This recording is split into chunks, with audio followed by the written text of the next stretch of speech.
ऋषभ त्रिपाठी जी प्रयागराज से। प्रियंबदा दास जी, आप दोनों का एक जैसा प्रश्न है महाराज जी।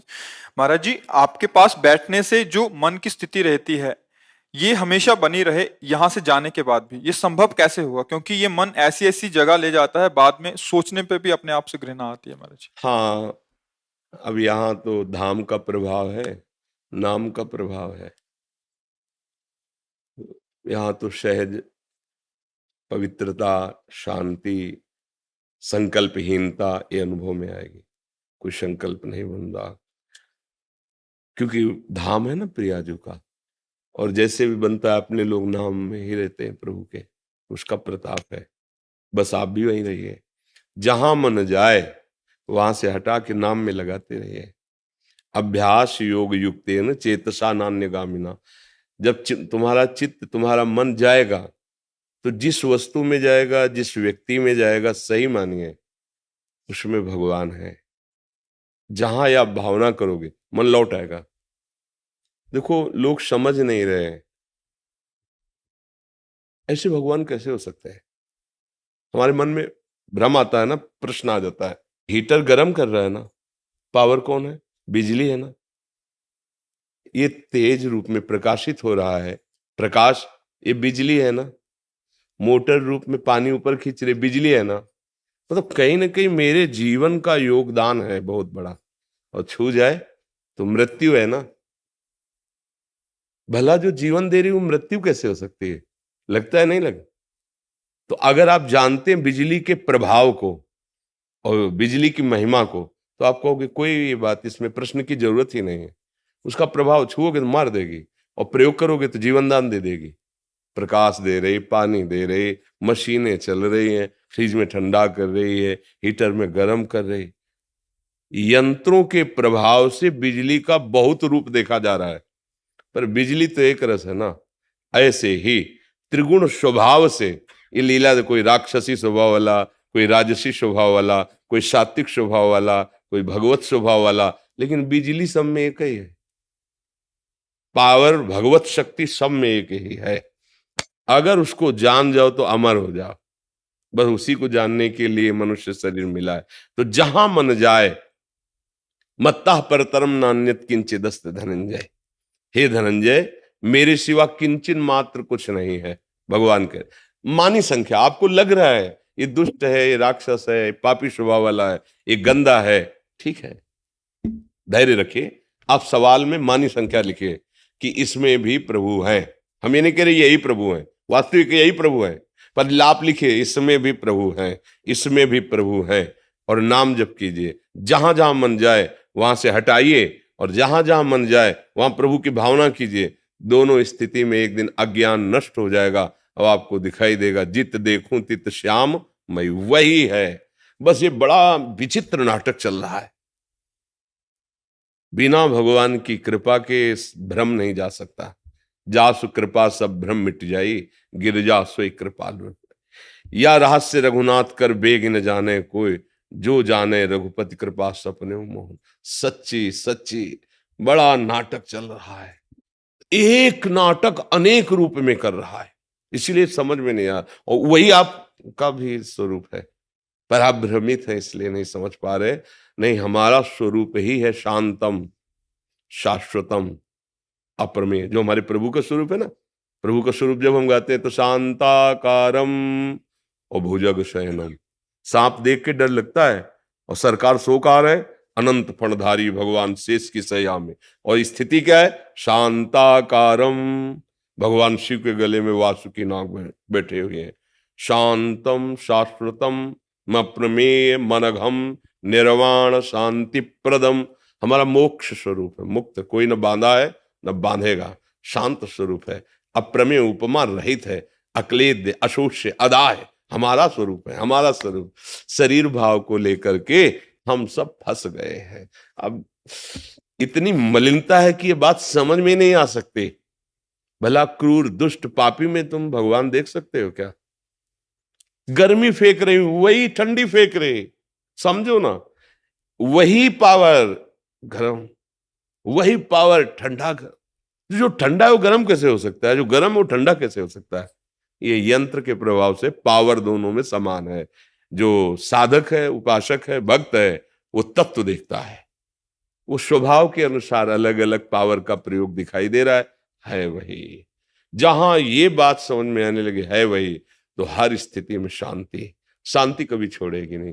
अभी क्या, अनुकूल हुआ तो थोड़ा हर्षित हो गए, प्रतिकूल हुआ तो शोकित हो गए, अच्छा हुआ तो आनंद का अनुभव हुआ, बुरा हुआ तो क्लेश का अनुभव। इसी स्थिति से ऊपर उठने के लिए साधना की जाती है, आराधना की जाती है। बाहरी कोई छूछा तुम्हें सुखी नहीं कर सकता। बस ये समझ में तुम्हारी हमारी बात आ जाए, तुम खुद सुख स्वरूप हो, तुम विवेक धारण करो, किसी बाहरी वस्तु की आवश्यकता नहीं, आप खुद सुख का दरिया हो, क्योंकि ईश्वर का अंश है ना, आनंद समुद्र, भगवान का अंश आनंद में है। बस ये बात हम आनंद की खोज रुपए में करते हैं, पद में करते हैं, भोगों में करते हैं, इसीलिए हमें आज तक आनंद नहीं मिला है। एक बार राजसूय यज्ञ में भगवान श्री कृष्ण अर्जुन पास ही बैठे थे, तो एक चींटा एक दाना लेकर के चावल का टूटा हुआ बड़ी मुश्किल से चल पा रहा था, क्योंकि उसकी एक टांग टूटी हुई थी। तो अर्जुन जी की दृष्टि पड़ी, कहा प्रभु राजसूय यज्ञ में सब आनंद ले रहे हैं, ये चींटा कितना कष्ट पा रहा है, क्या इसको भी कभी सुख मिलेगा? तो भगवान ने कहा तुम तो इसके आगे को देख नहीं पा रहे, पूर्व को। ये 14 बार इंद्र बन चुका है चींटा। भगवान ने क्या कहा? 14 बार वो इंद्र बन चुका है, और आज दशा क्या है? एक दाना लेकर लंगड़ा के चल रहा है। समझ रहे हो? हम इंद्र भी बन चुके हैं, हम देवता बन करके खूब भोग भोगे हैं, हम नरक में जाकर खूब दंड भोगे हैं, कुछ याद नहीं है। माया का काम है विस्मरण करा दे। अब नया शरीर मिला भगवत प्राप्ति के, लगता है भोग भोग लो, जो तुम चाह रहे हो इससे बढ़कर तुम्हें मिल चुका है, लेकिन आज तक तुम्हें तृप्ति नहीं हुई। अब क्या होगी? तृप्ति होनी है अंदर से। देखो, जो तुम चाह रहे हो वो तुम्हें मिल जाता है, तो विश्राम मिल जाना चाहिए ना। विश्राम का मतलब आहा अब मुझे नहीं चाहिए, प्रभु मैं जो चाह रहा था वो मुझे मिल गया। क्या ऐसा कभी हुआ है? कभी भी। क्षण भर के लिए तो लगता है, फिर इसके बाद फिर इसका मतलब मन हमारा खुद कह रहा है कि जो मैं चाह रहा हूं वो सही अभी मिल नहीं पा रहा। और देखो केवट जी को भगवान के चरण मिले धोने को, तो भगवान कह रहे हैं कि ये लो प्रियाजू की सियाजू की मुद्रिका, अब कछुनाथ ना, अब पा गया, अब पा गया। मीरा जी नाच रही, पायो जी पायो मैंने राम रतन धन, अब मिल गया। मतलब मेरे मन को विश्राम तभी मिलेगा जब भगवान का भजन होगा, भगवान की अनुभूति होगी, और वो तभी होगी जब हम अभ्यासरत रहे। ये सबकी समझ में नहीं आएगा, इसलिए क्योंकि माइक बुद्धि है। सही पूछो, अगर उस वस्तु और व्यक्ति से भगवान अंतर ध्यान हो जाए तो आप अभी नष्ट करने की सोचने लगेंगे। तो देखो, जैसे पति का बहुत प्यारा शरीर है और मेरे भगवान वहां से अंतर ध्यान हो जाए, कितने मिनट गले लगाओगे? डर लगेगा छूने में, और पैसा दे के नष्ट करवा दोगे। नहीं, पैसा दे के लकड़ी लाओगे और उसकी चिता लगाओगे, और उसे पूछे कि ये जो तुम आग लगाने जा रहे हो ये वही तो शरीर है जिसको आप पति मान रहे थे या पत्नी मान रहे थे या प्रिय मित्र, जो भी मान रहे हो आप? बोले नहीं, वो तो चला गया। कौन चला गया? तुमने उसको जाना? तुमने उसको पहचाना? बोले नहीं। तो जाना तो शरीर को था, इसे गले लगाओ, अब इसे रखे रहो। नहीं नहीं, अब कैसे रख सकते हैं? वो चला गया। अनजाने में भी हम प्यार उससे कर रहे थे। कौन से? जो भगवान अंदर बैठे हैं, जो भगवान का अंश है। अज्ञान की धरा में हम जी रहे, इसलिए समझ नहीं पा रहे। ये हमारा स्वरूप ही शांत है, हमारा अक्लेद्य, कोई क्लेश छू नहीं सकता। अदा है, कोई अग्नि की ताकत नहीं जला सके। अशोष्य, कोई वायु की ताकत नहीं कि सुखा सके। हमारा स्वरूप जो है वो ऐसा है। इसलिए नाम जप करते हुए जहां जहां मन जाए वहां वहां भगवत भावना, और या वहां वहां से मन हटाकर अपने प्रभु के नाम में लगाना। दीर्घ काल निरंतर सत्कार सेवितो दृढ़ भूमि, यह दीर्घ काल तक निरंतर ऐसा अभ्यास किया जाए तो सिद्ध हो जाएगा दृढ़ भूमि, फिर परमानंद की अनुभूति होगी। सही सही। काकभूषुंड जी गरुण जी से अपना अनुभव कहते हैं कि कोई ऐसी योनि नहीं जहां मैं गया न हो, कोई ऐसा कर्म नहीं जो मैंने किया न हो, लेकिन सुखी न भयो आज की राई। आज जैसा मुझे सुख भगवान की भक्ति में मिला वैसा कहीं नहीं मिला। ये बड़े बड़े महापुरुषों का है। विश्वास करके चल दो। तो क्या करना, कुछ बदलना थोड़ी है। जैसे रह रहे हो वैसे रहो, पत्नी पुत्र परिवार वैसे ही, जो ड्यूटी कर रहे हो वही ड्यूटी करो, बस भावना बदलनी है। ये ड्यूटी भगवान की सेवा है, ये परिवार भगवान का ही दिया हुआ कर्तव्य है, तो हम उसका निर्वाह, पत्नी के साथ पति का कर्तव्य, पुत्र के साथ पिता का कर्तव्य, माता के साथ पुत्र का कर्तव्य, अपने अपने कर्तव्य का निर्वाह रूपी पूजा करते हुए और नाम जप करो, भगवान के सहारे रहो। जो एक सिद्ध संत को गति होती है वही आपकी गति होगी। उदयराज चौधरी जी कानपुर से। श्री हरिवंश महाराज जी, आपके श्री चरणों में कोटि दंडवत प्रणाम। महाराज श्री, जिस विश्वविद्यालय में मैं संसारिक शिक्षा हेतु प्रयासरत हूँ, वहाँ सभी साथीगण विरोधी स्वभाव के हैं। कृपया आप मार्गदर्शन करें कि साथ रहते हुए भी संग दोष के प्रभाव से किस प्रकार सुरक्षित रहा जाए। महाराज जी, और भजन यद्यपि में कठिन है, यद्यपि कठिन है पर असंभव नहीं है। यद्यपि कठिन है, जैसे लंका में रह करके विभीषण जी ने भगवान की परम भक्ति की, पर बहुत कठिन है क्योंकि वहां सब आसुरी स्वभाव के थे। लंका निश्चर निकर निवासा, यहाँ कहाँ सज्जन कर बासा। भला ऐसे वातावरण में, लंका जैसे वातावरण में साधु पुरुष कैसे रह सकता है? पर थे विभीषण जी। यदि हमारा लक्ष्य दृढ़ है तो हमें कोई नहीं गिरा सकता। जो रहीम उत्तम प्रकृति का कर शकत कुसंग, चंदन विष व्यापत नहीं लपटे रहत भुजंग। अगर उत्तम विचार वाला है स्वभाव भागवतिक है तो कोई भ्रष्ट नहीं कर सकता, पर स्वभाव अभी भागवतिक नहीं है, इसलिए डरने की जरूरत है। अगर हम नाम जप करते रहे और दृढ़ रहे, परिपक्व, कि हम आपका विरोध भी नहीं करते, आपको जो मन भावे सो करो, लेकिन हम ये नहीं करेंगे, हम ये नहीं पिएंगे, हम ये नहीं खाएंगे, हम ऐसी बातें नहीं करेंगे। आप हमसे मित्रता करो या ना करो, वैसे कोई मित्रता नहीं करता, क्योंकि जो बात करने के लिए उनको चाहिए वो मसाला आपके पास नहीं होगा तो बात नहीं करेंगे। अगर आप उनके अनुगामी बनेंगे तो आपसे मित्रता रखेंगे, अन्यथा तो हरि मित्र हुए। हरि मित्र हुए तो सब बात बन गई। और ऐसा मित्र ही क्या जो कुपंथ मार्ग में चला दे, वो तो शत्रु है। मित्र की पहचान कुपथ निवार्य सुपंथ चलावा। जो हमें कुमार्ग से हटाकर सतमार्ग में स्थित कर दे उसे मित्र कहते हैं, और जो सद आचरणों से भ्रष्ट कर दे वो तो शत्रु होता है। मित्र, आजकल मित्रता का भाव दिखाकर शत्रुता की जाती है। आग लगे ऐसी मित्रता में जो कुमार्गगामी प्रवृत्तियों को बढ़ावा दे। तो इसलिए वैसे आपका भाव बहुत वंदनीय है कि आप इस अवस्था में सावधान रहना चाहते, पर है कठिन। को न कुसंगति पाए न साई। कुसंग जो है वो बड़े बड़ों को नष्ट कर देता है। मंथरा जी ने कैकेयी जी के पास आकर जब पहली बार कहा कि तुम बहुत खुश नजर आ रहे हो, तुम्हें पता नहीं क्या यहां चाल चली जा रही है, कौशल्या जी की दासी बनना पड़ेगा तुम्हें। राम जी का राज्याभिषेक हो रहा है और भरत बंदी गृह से आएंगे। तो पहली बार कैकेयी जी ने जो शब्द कहा था कि घर फोड़ी तेरी जबान काट लूंगी अगर दोबारा बोली। राम और भरत मेरे दोनों नेत्र, मेरे क्या भेद है इनमें? अरे कल का समय तो आने दो, जो तू मांगेगी वो मैं दूंगी। मेरे प्राण प्रिय राम का राज्याभिषेक। फिर वो दोबारा जब पेश हुई अपने रंग में, नहीं तू उदास क्यों है बता ना, बस मैं तो आपके संग आई हूं दासी बन के, तो मैं आपका सदा हित चाहती हूं।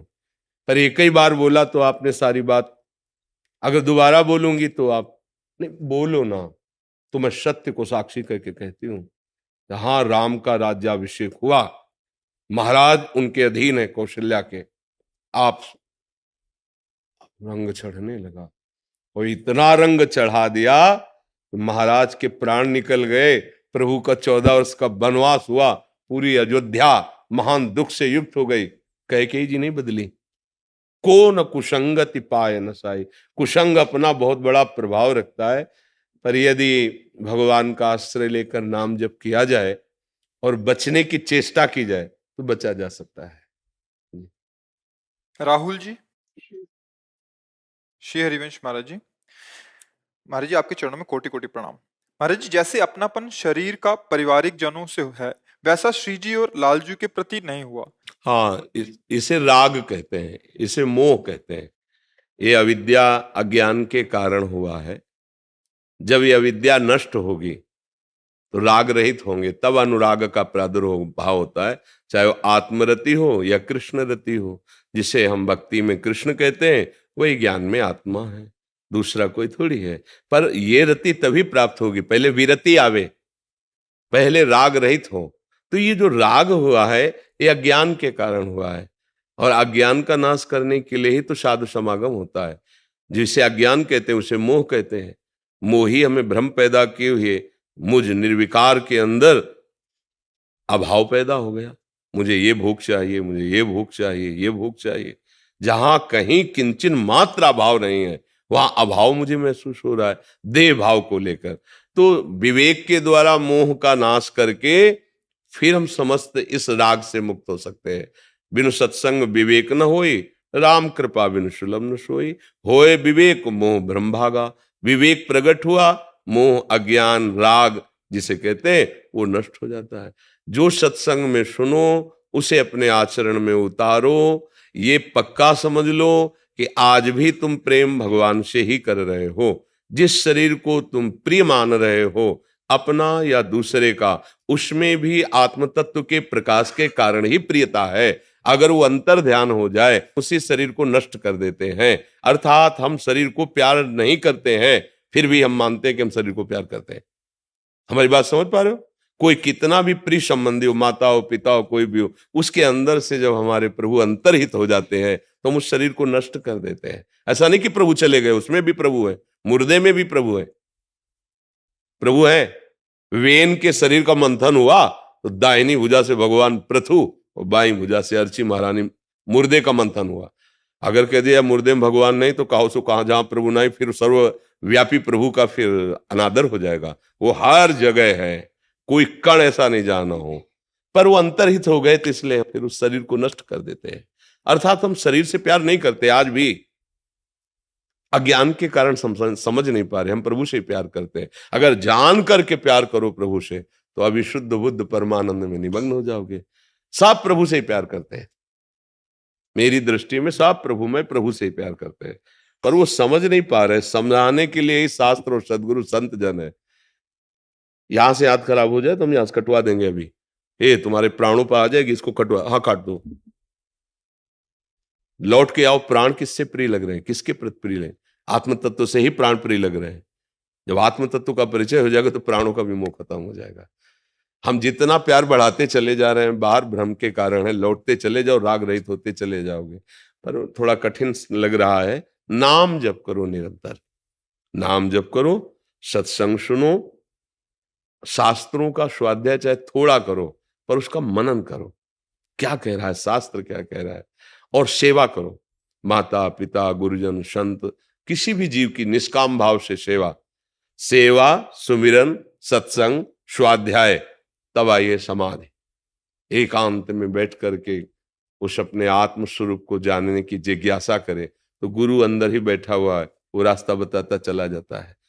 अपने आप से अपने आप को जाना जाता है, किसी करण से नहीं, मन बुद्धि चित्त हम से नहीं, अपने आप से अपने आप को जाना जाता है। पर बड़ी ऊंची बात है, इसके लिए नाम जप करो, अच्छा खान पान रखो और अच्छा संग करो। गंदे विचार गंदा चिंतन इसको काटो नाम जप से, तब धीरे धीरे समझ पाओगे। समझ पा रहे? नाम जप चल रहा है, करते हो नाम जप, आचरण शुद्ध रखना, नहीं तो फिर नहीं बनेगा। गंगा स्नान किया ऊपर फिर गंदी धूल डाल ली, फिर स्नान किया फिर बात नहीं बनेगी। स्नान किया तो फिर धूल से बचना है। अर्थात ये जो मायामयी काम क्रोध आदि की ऐसी विचित्र आकर्षणमयी प्रेरणा है कि हम भ्रष्ट हो जाते हैं, उससे अपने को बचाना है। और आप बचा सकते हैं क्योंकि आप में वो पावर है। मन आपके ही पावर से आपका नाश कर रहा है। आप उसको अनुमति दे देते हैं, सहमति दे देते हैं, हाँ कर देते हैं, ममता किए मन की बात को अपने में मान लेते हैं, ये मेरी बात है, मुझे भोगना है, मुझे चाहना है, यही हार जाते हैं। अगर आप ये देखें मन की चाल है तो आप उस पर शासन कर सकते हैं। राधा गोविंद शर्मा जी, श्री रमेश महाराज जी, आपके चरणों में दंडवत प्रणाम। महाराज जी, पिताजी का स्वर्गवास होने के बाद पारिवारिक व व्यापारिक जिम्मेदारियां बढ़ने से नाम जप के लिए बहुत कम समय दे पा रहा हूं, और महाराज जी मन में क्रोध अहंकार ईर्ष्या छल कपट इन सब की उत्पत्ति ना हो और नाम जप में निरंतरता आए, इसके लिए महाराज जी मार्गदर्शन करें। इसको समझना पड़ेगा। गृहस्थी में हम कभी नहीं कहते कि आप आसन बांध करके भजन कीजिए, आसन लगा, ये विरक्तों का मार्ग है। अलग अलग सेवा मिली ना, गृहस्थी में सेवाएं बहुत है, गृहस्थी में कर्तव्य का बहुत बड़ा पालन करना योग है।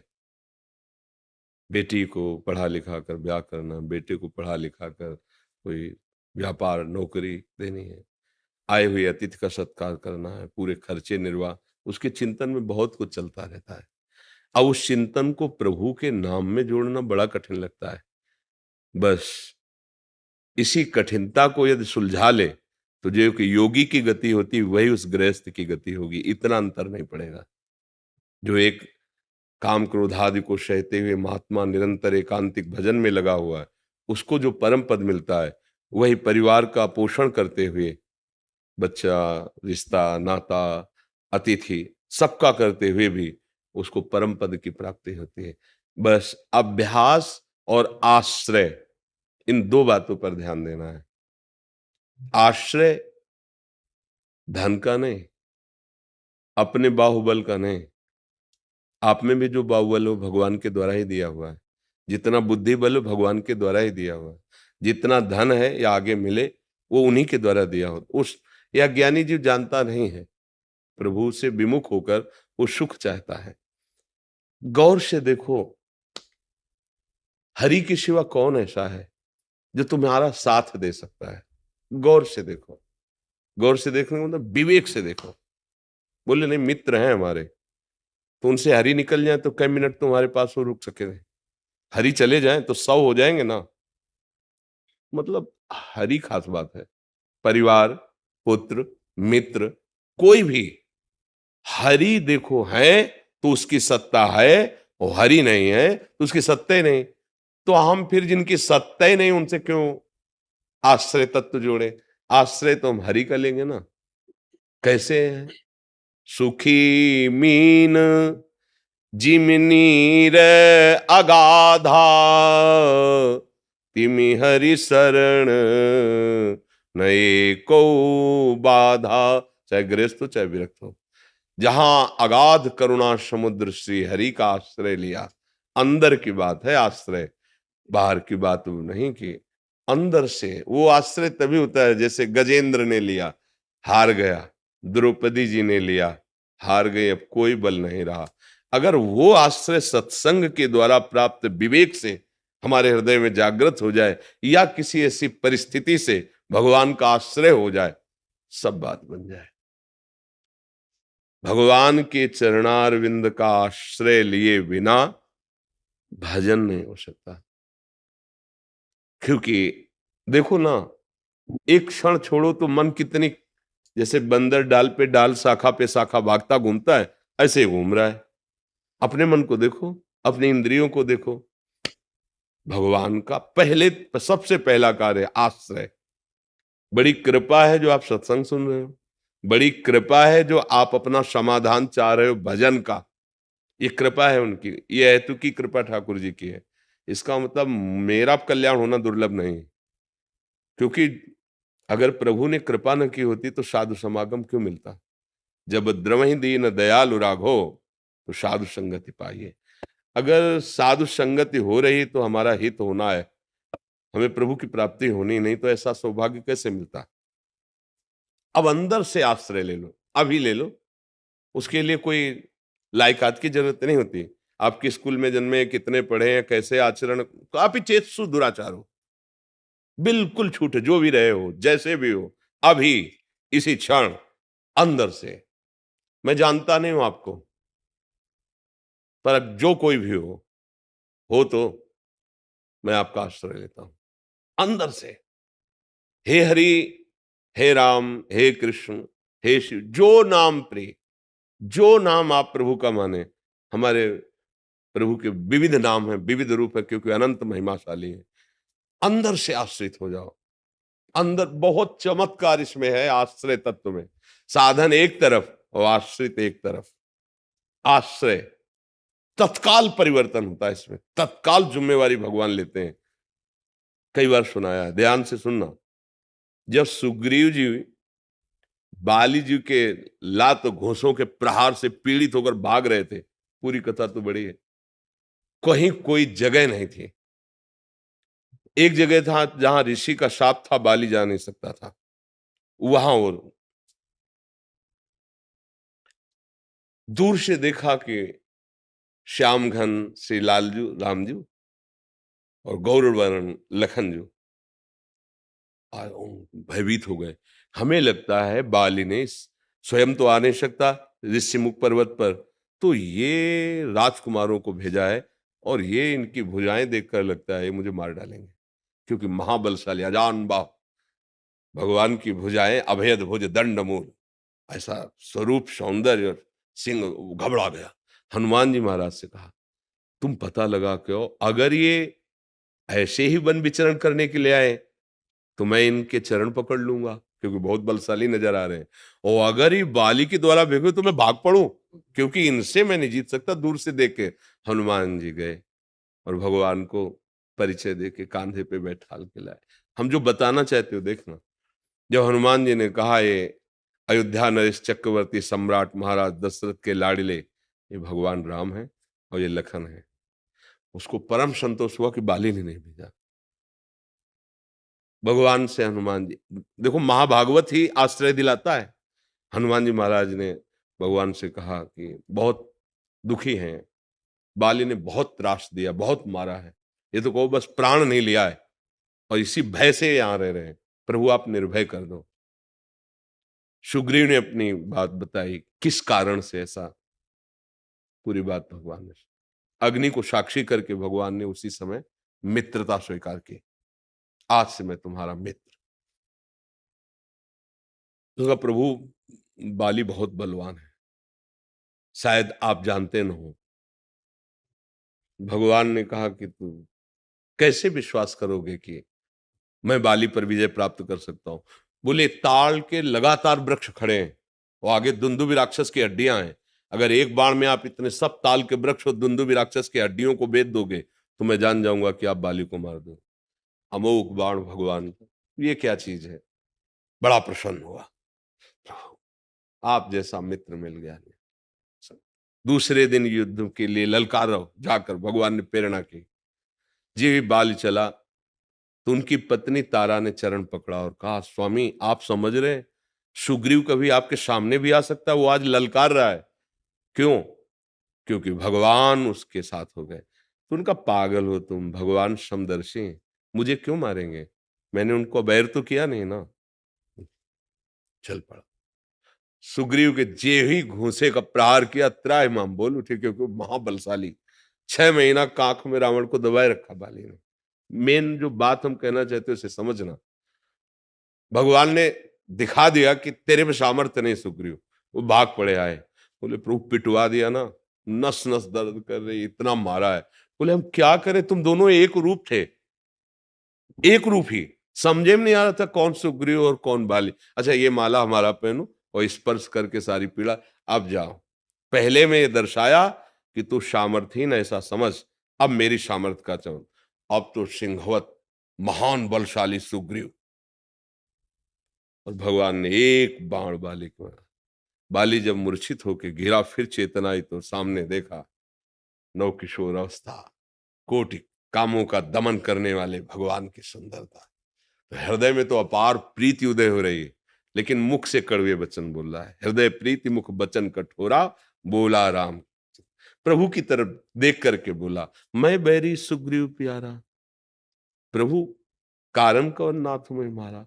नाथ माने स्वामी, आप तो सारे जगत के मालिक हो, आपने ऐसा क्यों किया। मैं बचपन से देख रहा हूं सुग्रीव कोई भजनानंदी नहीं है कि भाई भजन करता है तो आपने उसका पक्ष ले लिया, जैसा मैं वैसा वो, आचरण हमारे बराबर दोनों भाइयों के ऐसे ही रहे, तो मुझे क्यों मारा, उसका पक्ष क्यों लिया। तो खास बात, कोई साधना की बात नहीं है, आश्रय ले लिया। भगवान ने कहा मेरा इसने आश्रय ले लिया, और जो मेरी शरण में हो जाता है, शरणागत का मित्र मेरा मित्र, शरणागत का दुश्मन मेरा दुश्मन। कोई साधना यहां बात नहीं आई, आश्रय, भगवान का आश्रय ले लिया। हम आश्रित, पहला शब्द गृहस्थी में संसार में रहते हुए भगवत प्राप्ति का उपाय भगवद आश्रय, भगवान की अंदर से शरण। और दूसरी बात अभ्यास। जो मन हमारा संसार का चिंतन कर रहा है उस मन में इतनी सामर्थ्य है कि वो दो बातें एक साथ कर सकता है, उसमें बड़ी सामर्थ्य है। परमानंद की प्राप्ति में तो पूरी एकाग्रता ही हो जाती है, पर ये दो बातें कर, जैसे हम चल राधा राधा राधा, श्यामा श्यामा श्याम श्यामा श्याम, तो देखो ये संसार का चिंतन कर रहा है। और ऐसा नहीं कि ये नाम जप में नहीं लग रहा है, नहीं तो अगर ना लगे तो वाक इंद्री बोल ही नहीं पाएगी। मन के संयोग से इंद्री काम करती है। अब वाक इंद्री तो बोल रही राधा राधा, और अवसर लगा कि विषय चिंतन कर रहा है, मुझे बिल्कुल डरना नहीं चाहिए। अब उसका विषय चिंतन हमारे ऊपर प्रभाव नहीं डाल पाएगा, पर हमको जीभ हिलानी पड़ेगी। अहो वत्सो पचतो गरियान यद जिभ्याग्य वर्तते नाम तुभ्यम। सिद्ध पुरुष का स्वाभाविक होता है, साधक को अभ्यास करना पड़ता है। राधा राधा राधा राधा, हमने तो कहा है कि 10-10 मिनट में एक एक बार का अभ्यास बना लो। लगना तो पड़ेगा, 10 मिनट में एक बार बोलो राधा। और जितनी देर जागते हो उसमें 11वां मिनट ना होने पावे, और आप फिर कुछ दिन बाद बताना कि आपका भजन कितना होता है, क्योंकि हर दिन आप 10 मिनट में उसको चिंता होने लगेगी क्या बोलना है, राधा। कई मिनट हो गए, क्योंकि राधा बोलना है। कितनी बार वो स्मरण करेगा राधा राधा, हमको उसको फंसाना है।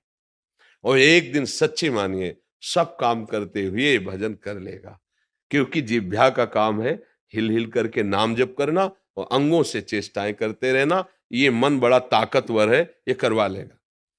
ये बहुत ताकतवर है, ये साक्षात भगवान का स्वरूप भी है। इंद्रियाम मनश्शास्त्र में भगवान कहते हैं। तो इतना हमने उसको छूट दे दी, इसलिए भजन नहीं कर रहा। नहीं, भजन करते हुए सब काम हो सकता है। जब भगवान करे मामनुष्मर युद्ध च, युद्ध जैसा कार्य मेरा स्मरण करते हुए कर, तो भला खेती व्यापार नौकरी इनमें नहीं हो सकता।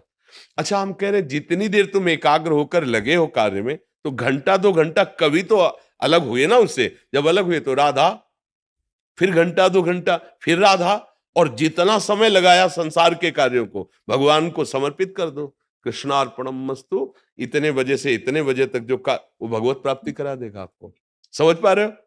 किसानी करो चाहे व्यापार करो चाहे नौकरी करो, भगवान को अर्पित वो कार्य करते रहो, और बीच बीच में नाम जपने का अभ्यास। पर ये तभी कर सकते हो जब मांस नहीं खाओगे, शराब नहीं पियोगे, पर स्त्री गमन नहीं करोगे, गंदी बातों से बचोगे, तब कर सकते हो। नहीं केवल सुन लो, कर नहीं पाओगे।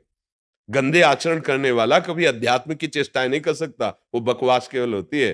पवित्रता चाहिए ना, अंतःकरण की पवित्रता, शरीर की पवित्रता, आपके विचार पावन, तब तो ये पावन मार्ग है। तभी तो परम पवित्र भगवान का भजन कर पाओगे, अनुभूति कर पाओगे। अब गंदे गंदे भोजन करो, गंदे गंदे दृश्य देखो, गंदी गंदी विचारधाराएं, और सोचो कि भजन हो, तो फिर नहीं। पापवंत कर सहज स्वभाव भजन मूर्तेन। अच्छे आचरण करो, भगवान के आश्रित रहो, नाम जप करो। जो गति एक मुनि को मिलती है वही गति आपको मिलेगी, क्योंकि भगवान के 2 मार्ग हैं, एक प्रवृत्ति और एक निवृत्ति। तो निवृत्ति है ये मार्ग, और प्रवृत्ति है आपका मार्ग। कितना बड़ा मार्ग है। 4 रोटी बनाई, 1 रोटी निकाल ली उससे, गाय को दे दी, कौआ को, चिड़ियों को दे दी, कोई साधु महात्मा भूखा आया खवा दी, उसी से भगवत प्राप्ति का योग बनने लगेगा। जितने भी संत प्रकट हुए गृहस्थी से ही आए हैं। माता पिता तो गृहस्थी थे ना, भरण पोषण गृहस्थी से हुआ है, वस्त्र आदि गृहस्थी से ही। तो जिसका अन्न लगा इस तन में, जिसका वस्त्र पहन रहे हैं हम, जो हमें भिक्षा दे रहा है, क्या उसका कल्याण नहीं होगा? अगर वो स्वयं थोड़ा भजन कर लेता है और ऐसे सत्कार्य करता है, तो बढ़कर के है, वो आगे की गति को प्राप्त करेगा। वो अपना उदर पोषण करता है, सन्यासी परमहंस विरक्तों का भरण पोषण करता है, अन्य जीवों का भरण पोषण करता है, और जितना बनता है नाम जप करता है, वो महात्मा ही है। अब व्यभिचार करो और सब गंदे आचरण करो, तो वो कोई भी करे तो दंड तो मिलेगा ना। वैसे सावधान होकर रहो, बहुत बढ़िया गृहस्थी मार्ग में भगवत प्राप्ति हो सकती। भगवद आश्रित, पवित्र आहार, अतिथि सेवा, समाज सेवा, नाम जप, निश्चित निश्चित भगवान की प्राप्ति हो जाएगी। जी।